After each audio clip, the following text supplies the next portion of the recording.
देख रहे हैं अनहोनी। तो चलिए बढ़ते हैं आज की इस कहानी की ओर।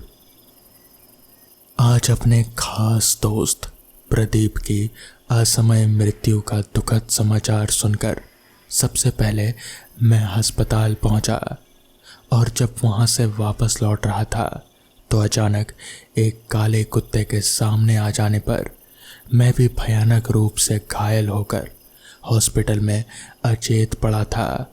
आंखें खुली थी, देख रहा था पर बोल नहीं सकता था। घर के सब लोग रो रहे थे। नीता का रो रो कर बुरा हाल था। उसका रोना सुनकर मेरा दिल फट रहा था, पर मैं उसे सांत्वना देने में असमर्थ था। थोड़ी देर बाद मेरा घनिष्ठ दोस्त नीरज भी आ गया। उसे देखकर मुझे वो हादसा याद आया जो मेरे और प्रदीप के साथ घटा था। 6 महीने पहले की बात है। मैं ऑफिस से आया तो नीता मुझसे पहले ही आ चुकी थी। उसके हाथ में एक शादी का कार्ड था। मैंने उससे पूछा कि किसकी शादी है तो उसने बताया, आज हम दोनों का कॉलेज फ्रेंड नीरज आया था मेरे ऑफिस में, वही ये कार्ड देकर गया। अगले हफ्ते उसकी शादी है। देखो तुम चले जाना, मेरी नई नई नौकरी है इसलिए छुट्टी नहीं मिलेगी। तुम नहीं जाओगे तो नीरज को बुरा लगेगा। तो इस पर मैंने कहा, अरे नहीं, बुरा वो नहीं मानेगा। वैसे भी गाँव की शादी में मुझे जाना पसंद नहीं है। अपने दोस्त प्रदीप से पूछ लो, उसे भी तो बुलाया ही होगा ना। नीता ने कहा, ठीक है उससे फ़ोन करता हूँ, अगर वो चलने को तैयार हो जाता है तो फिर देखा जाएगा।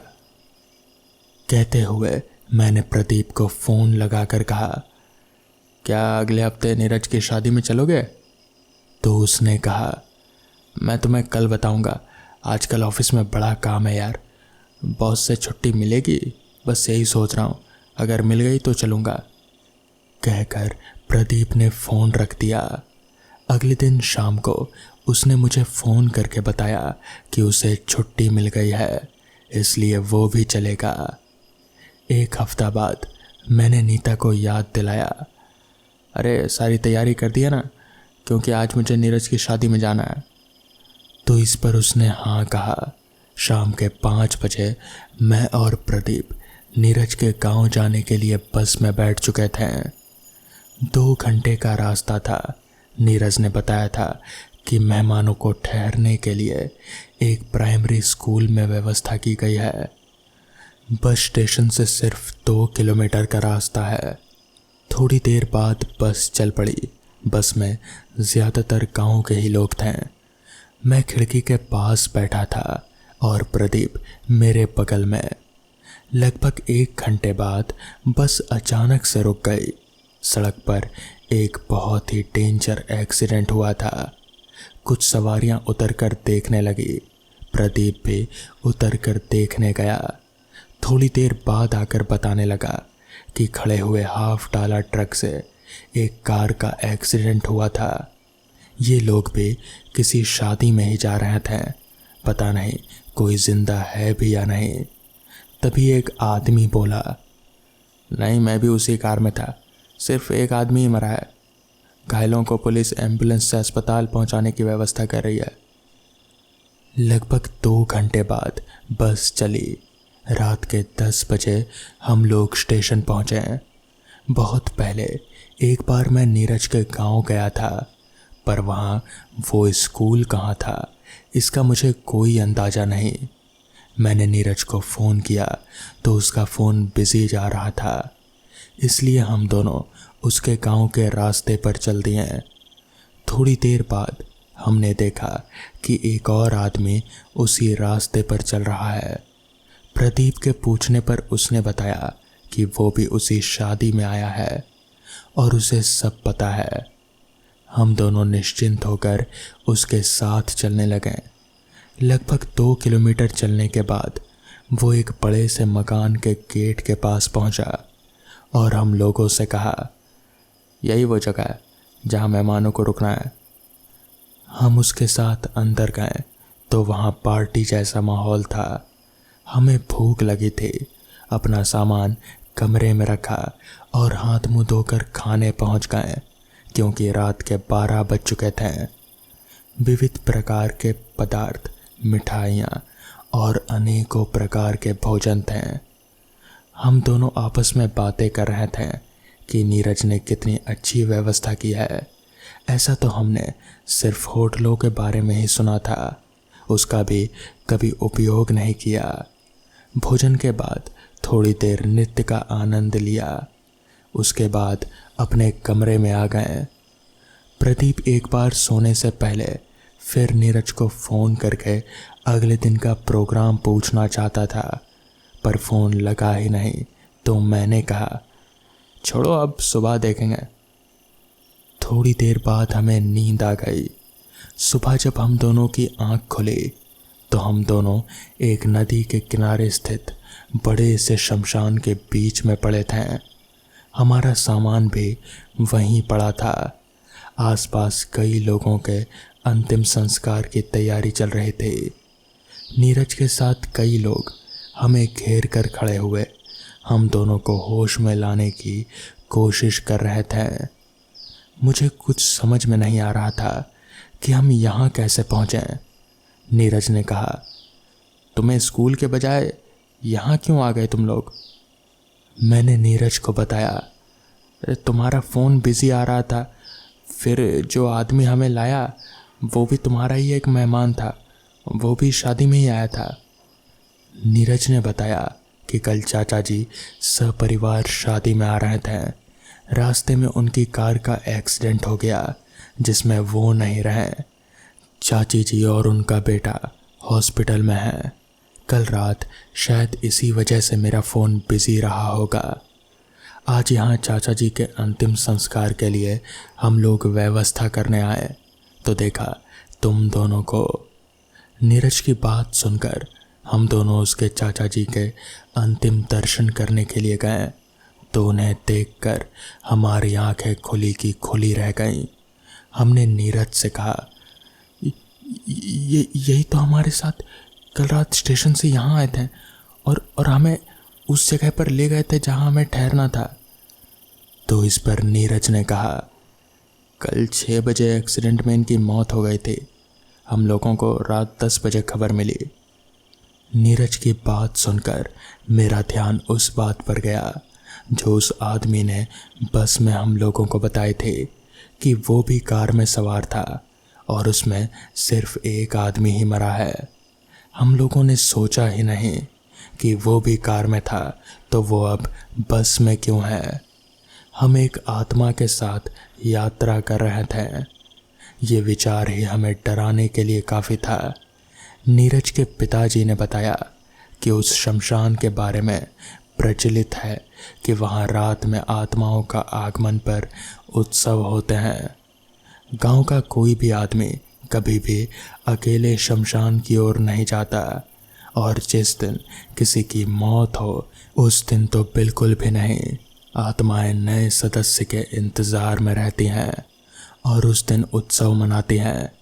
अगर कोई भूला भटका कोई भी इस शमशान की कहानी से अपरिचित जीवित आदमी को वो कहानी सुना देता है तो वो अगले दिन का सूरज देख नहीं पाता।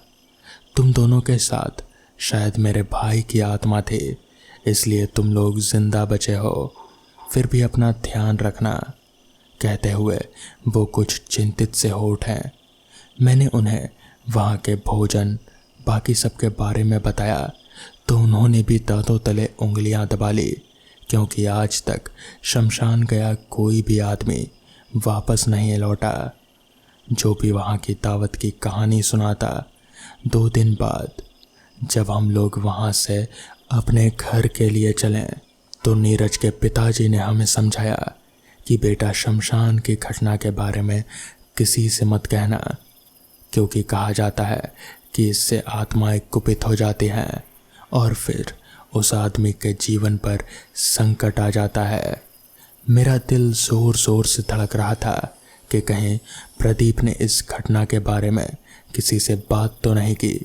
मुझे महसूस हो रहा था कि अब मेरा जीवन भी संकट में पड़ चुका है आंखों के सामने अंधेरा और उस अंधेरे में थी चमकती हुई बहुत सी आंखें।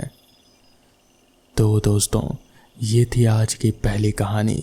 तो चलिए बढ़ते हैं आज की दूसरी कहानी की ओर। रात रानी के फूल से तो सभी वाकिफ होंगे। ये एक नायाब फूल है जो काफ़ी अलग है ज़्यादातर फूलों से। जैसा कि नाम से मालूम हो ही रहा होगा कि ये फूल रात को खिलता है, खासकर पूर्णिमा की रात को। साथ ही इसकी खुशबू वो तो इतनी मोहक होती है कि माना जाता है कि ये भूत प्रेतों और जिन्नों तक को अपनी ओर आकर्षित कर लेती है।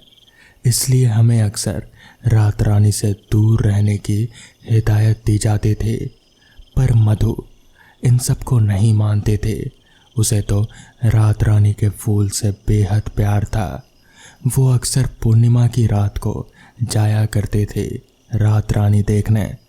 मैं भी उसके साथ जाया करता था। उसे खुश देखकर मुझे भी खुशी मिलती थी। पर मेरी खुशियाँ ज़्यादा दिन नहीं रहें। हाल ही में एक कार दुर्घटना में मेरी मधु की मौत हो गई। अब मेरे पास कुछ नहीं बचा सिवाय मधु की यादों के। ये रात रानी का पौधा निशानी है मेरी ज़िंदगी के उन हसीन पलों की। अब मैं अक्सर इस बंद पड़े बाग में आता हूँ उन यादों को ज़िंदा रखने। पर सच्चाई ये है कि मैं यहाँ आता हूँ इस आस में कि मधु की रूह से मेरी मुलाकात हो जाए। वो भी खींची चली आई इनकी खुशबू से। मधु को दोबारा देख पाने के विचार में मैं डूबा हुआ ही था कि अचानक एक चमक कहीं से आई और ज़ोरदार गर्जना हुई, जिसकी ताकत इतनी थी कि मैं अपनी जगह से कुछ मीटर दूर जाकर गिर गया। मैं हैरान था कि अचानक ये सब क्या हो रहा है। इससे पहले मैं कुछ समझ पाता तभी मैंने जो देखा उसने मुझे हैरान कर दिया। मेरे सामने एक आदमी खड़ा था जो कि पठान था शायद, पर वो आदमी कोई साधारण आदमी नहीं लग रहा था। उसका कद करीब 8 फीट तक था शायद। उसकी चमड़ी पर कई दरारें थी जिनमें से रोशनी और धुआं निकल रहा था, मानो उसके शरीर में आग हो। वो आदमी बिल्कुल एक कसाई की तरह बेरहम दिख रहा था। वो अपनी लाल लाल और सुरमे वाली आंखों से मुझे गुस्से से घूरे जा रहा था। तभी वो गरज कर बोला, है आदमजात, तुझे पता नहीं ये समय हम जिन्नों का है। हम इसी समय किसी इंसान को इस इलाके में नहीं सहन करेंगे। तेरी रूह, तू तो एक नेक दिल इंसान लग रहा है, इसलिए तुझे इस बार जाने देता हूँ। चला जा भी यहाँ से, इससे पहले कि मेरा गुस्सा और बढ़े। उस जिन्न को देखकर ऐसा लग रहा था मानो मेरे सामने खुद यमराज खड़े थे। उसकी उन डरावनी आंखों का खौफ ऐसा कि मैं अपनी जगह से हिल भी नहीं पा रहा था। मैंने अपनी घड़ी पर नज़र डाली तो देखा करीब 2 बज रहे थे। मैंने ये सुन रखा था कि 2 बजे के बाद रूहें बाहर आ जाती हैं। इससे पहले मैं और मधु कभी इतनी देर रात तक यहाँ नहीं रुके थे।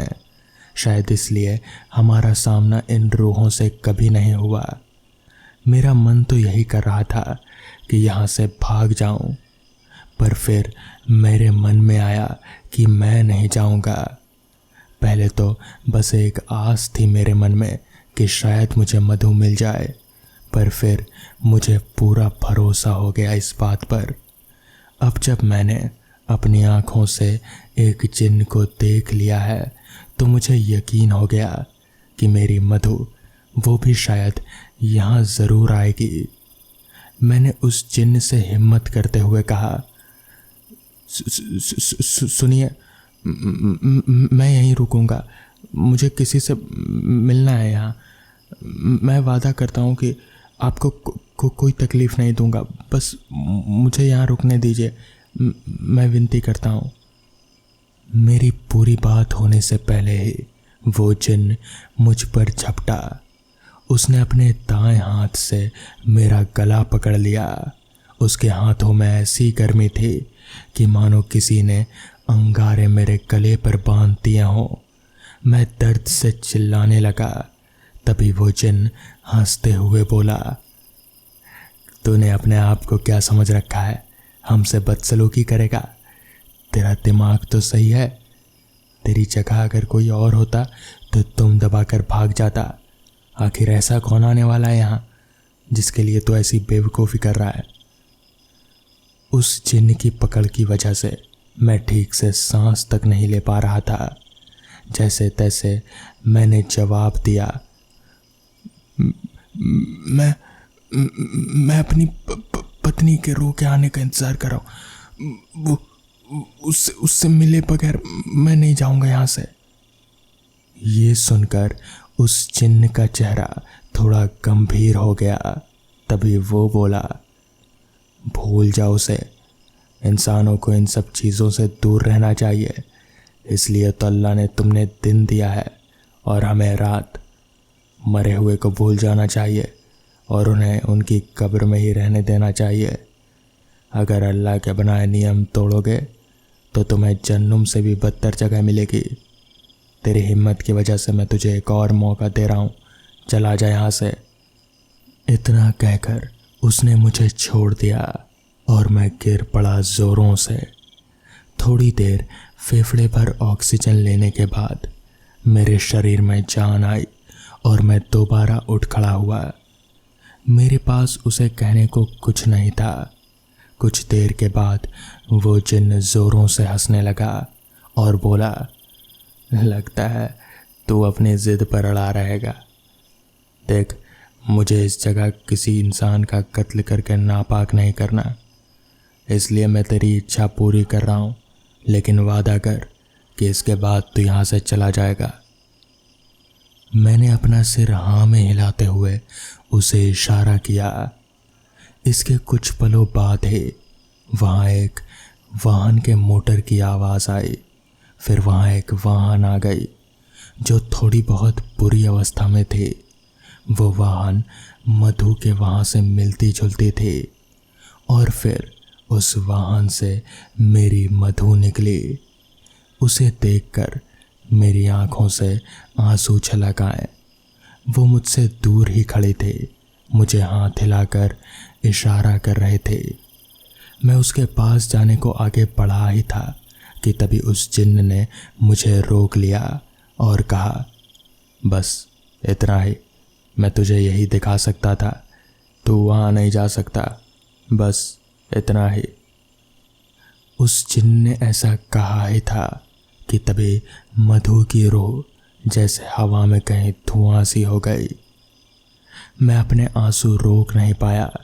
मैं वहीं पर बैठकर ज़ोर ज़ोर से रोने लगा। तभी मेरे कंधे पर पीछे से उस जिन्न ने हाथ रखा और कहा, खुद को संभाल, जा अब घर जा और आगे बढ़ ज़िंदगी में। तो दोस्तों, ये थी आज की कहानियाँ। अगर आपको ये कहानियाँ पसंद आई हों तो वीडियो को लाइक और चैनल को सब्सक्राइब करना ना भूलें। तो मैं आपका दोस्त आर्यन जल्द ही मिलूँगा आपसे ऐसी ही नई कहानियों के साथ। तब तक के लिए अपना ख्याल रखें।